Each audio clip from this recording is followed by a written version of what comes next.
Bonjour à toutes et à tous et bienvenue dans cette nouvelle émission de Metal Hunter sur Wintersorg Visions from a Spiral Generator, sorti en 2002 chez Napalm Records. Alors j'ai découvert cet album grâce à Metallian durant ce que j'appelle la période dorée de Metallian, c'est-à-dire lorsque le magazine sortait trimestriellement. Et c'est vrai que bon, tous les vieux cons vous le diront, mais cette période c'était quand même une très belle période pour le métal. On n'avait pas accès à internet, donc on avait accès à très peu d'infos, acquérir un CD ou quelque chose était... pas impossible, mais c'était beaucoup plus difficile qu'aujourd'hui. Donc on est bien loin du tape trading, attention. Mais c'est vrai que, eh bien, la moindre info qu'on pouvait trouver, le moindre magazine, le moindre CD qui était caché dans les rayons à Leclerc, eh bien, on se le procurait et on y portait une attention assez grande. La rareté était précieuse, hein. Et du coup, Metallian, moi, je l'attendais toujours avec une grande impatience. J'allais même parfois à l'avance, avant la date de sortie officielle, chez mon marchand de journaux, en espérant l'avoir un peu en avance. Bon, ça arrivait quasiment jamais, hein. Mais bon, dès que j'avais le Metallian, je le dévorais littéralement, hein. Je lisais absolument tout dessus. Les infos, les news, les interviews, les live reports, et ceux même des groupes que je ne connaissais pas, du moment qu'ils appartenaient à une sphère métallique qui me plaisait, Black, Heavy, Death, eh bien je lisais. Et puis bien sûr, les chroniques, en particulier les albums du trimestre. Parce que c'est vrai que les albums du trimestre de Metallian, eh bien ils avaient tous une certaine qualité, hein. C'était tous des grands albums qui valaient le détour. Et donc ce Wintersorg là, voilà. Et du coup, ça me fait penser à un petit concept pour mes vidéos. Lorsque je retournerai en France, je prendrai ma pile de Metallian, les bons Metallian, hein, ceux qui sont sortis à cette époque, et on les prendra un à un, et on regardera quels étaient les albums du trimestre, et je les commenterai. Donc j'ai beaucoup de Metallian, hein. Je crois qu'il me manque que le premier Metallian, il me semble. Donc après, je les ai tous, donc ça pourrait faire des vidéos assez intéressantes. Donc j'en parle maintenant parce que... Attention, là, les youtubeurs, là, le concept, il est à moi, hein, donc personne ne me le vole, sinon on va se fâcher. Hein. Et c'est donc ainsi que j'ai découvert Wintersorg, mais même si je l'ai connu en 2002 via certaines chroniques et quelques titres, peut-être que j'avais dû écouter avec Hard Rock Magazine, etc., eh bien j'ai écouté l'album entier que quelques années plus tard, lorsque je l'ai trouvé sur Toulouse. Et déjà, il m'avait bien plu, hein, cette espèce de black metal progressif assez hors norme. Mais récemment, je suis retourné en France et je savais pas trop quoi écouter. Et puis en rangeant mes CD, je suis tombé sur cet album. J'ai dit, on va l'écouter.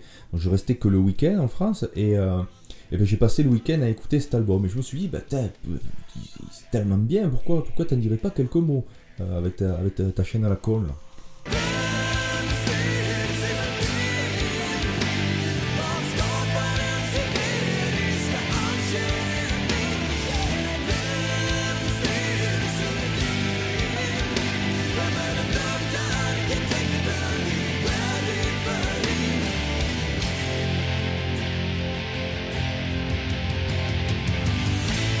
Et déjà, à la première écoute de l'album, on est surpris par le style, comme je disais, un black progressif très versatile, assez inhabituel, et déjà inhabituel pour Wintersorg, qui nous avait habitués jusque-là à des albums de black pagan, ma foi c'est honnête.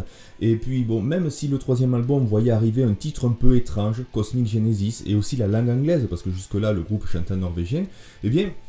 Je pense que pas mal de gens se disaient que Wintersorg allait continuer dans ce black pagan et puis se contenter de ça.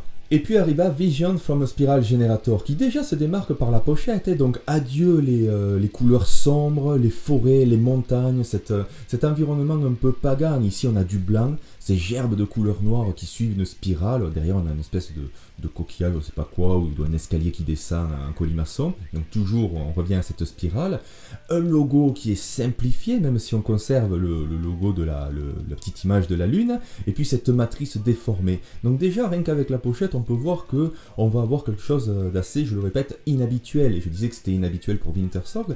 Je pense qu'à l'époque, c'était inhabituel pour le métal tout court, parce que des groupes qui osaient briser les barrières de leur style ainsi, il n'y en avait pas des masses. C'est sûr qu'aujourd'hui, si vous découvrez Wintersorg, vous allez peut-être me dire, oh, bon, t'es gentil Achille, mais il y a un an, il y a 2 ans, il y a tel groupe qui a sorti un truc un peu pareil. Je dis oui, mais bon, il faut remettre dans le contexte. Puis il faut suivre un peu ce que je dis. Si vous m'écoutez pas, c'est bon.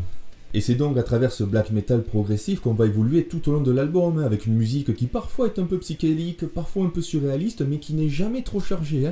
Donc il faut pas se dire ça va être étouffant, non, la musique respire bien, et je dirais même que certaines parties sont teintées d'un feeling assez surprenant. Les vocaux clairs, typiquement, je dirais, norvégiens, sont peut-être les seuls vestiges qui restent des anciennes productions, et ils partagent le micro avec des voix black et de très beaux chœurs. La musique, finalement bien aérienne, comporte de belles mélodies, une batterie très évasive, le côté prog, et a une production très claire qui rend bien hommage à tous les instruments, en particulier la basse, et cet instrument est très important puisqu'elle est tenue par nul autre que Steve DiGiorgio. Parce que oui, Wintersorg s'est payé le luxe d'avoir cet excellent musicien dans ses rangs. Donc Wintersorg, je rappelle, c'est un duo, c'est Wintersorg et Mathias Markland, et là le batteur, c'était donc le batteur de Bornagar à l'époque, je sais pas si c'est toujours le cas, avec Steve Giorgio à la basse, et puis c'est vraiment le genre de partie de basse que j'aime, ça va commencer en suivant le rythme imposé par la batterie, et puis tout d'un coup, ça va s'échapper dans une mélodie très personnelle, du plus bel effet.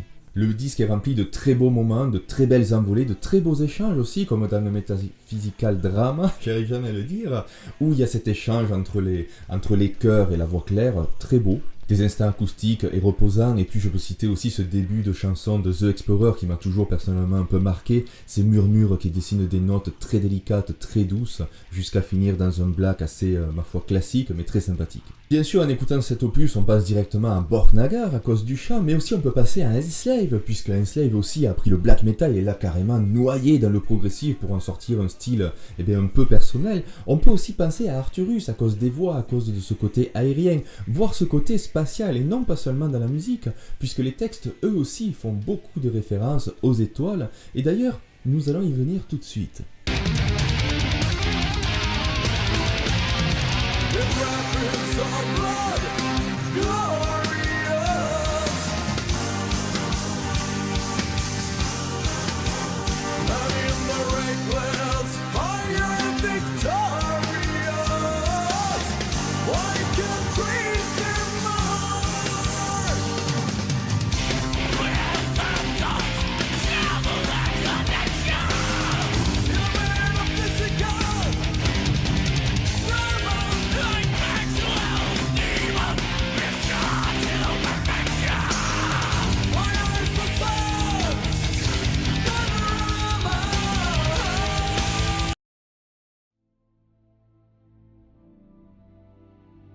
Les seules lois de la matière sont celles que notre esprit peut fabriquer, et les seules lois de l'esprit sont fabriquées par la matière. Voici comment commence cet album. Dans le premier titre, Versim Symmetrin, on se demande qui contrôle la symétrie, des mots nageant dans des mathématiques et des sciences physiques pour lorgner vers la magie, incitant un grand architecte régulant la symétrie d'un mouvement circulaire de particules.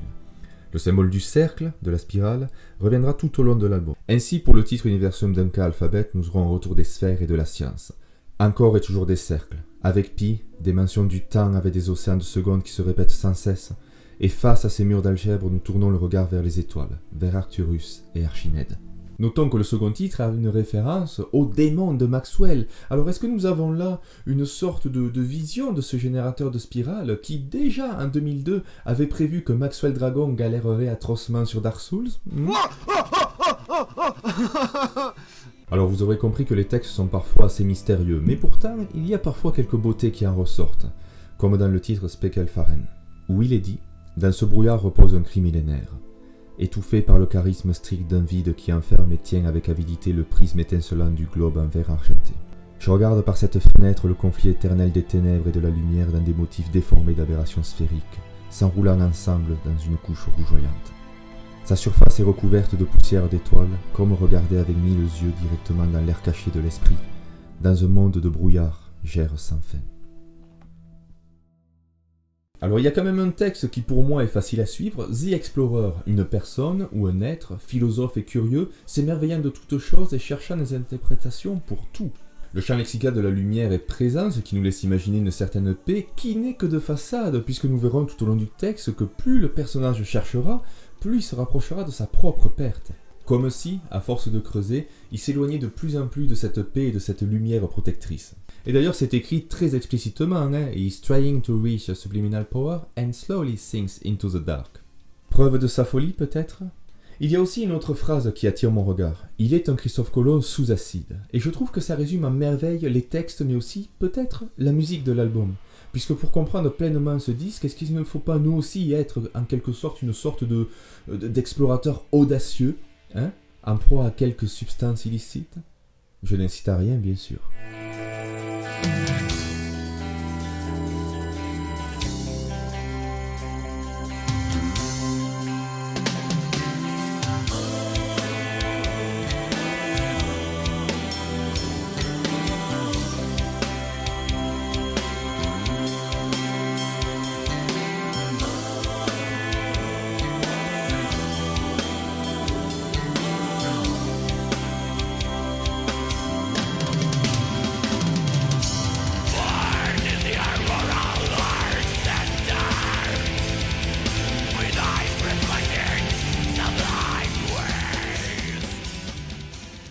Au final, on en retiendra un excellent album, très frais et paradoxalement très accrocheur, puisque vous en ressortirez avec forcément des passages qui vous ont marqué, si ce n'est des chansons entières. Et rien que pour ça, je trouve que cela vaut la peine d'embarquer dans ce vaisseau pour ce voyage absurde et surréaliste. Enfin, moi, du coup, mon voyage s'arrête ici, je vous laisse la place, et pendant que vous avez bouclé votre ceinture pour vous préparer à vous envoler vers les étoiles, eh bien, je vais finir mon café, je vais tout ranger et puis je vais aller manger indien. Voilà. Et puis après on se retrouvera et on parlera de ce Vision from a Spiral Generator pour savoir si ça vous a plu ou pas. Allez, c'est bon, c'est terminé. Portez-vous bien jusqu'à la nouvelle vidéo de Metal Hunter et d'ici là, stay metal!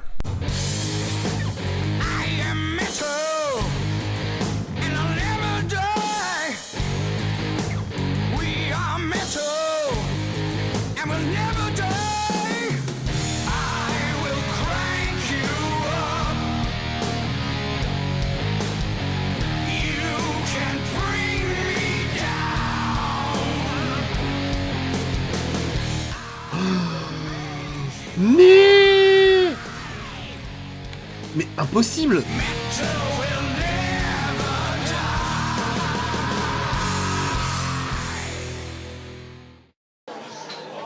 Bah alors tu fais la gueule? Destination là, contre l'Écosse. Non mais...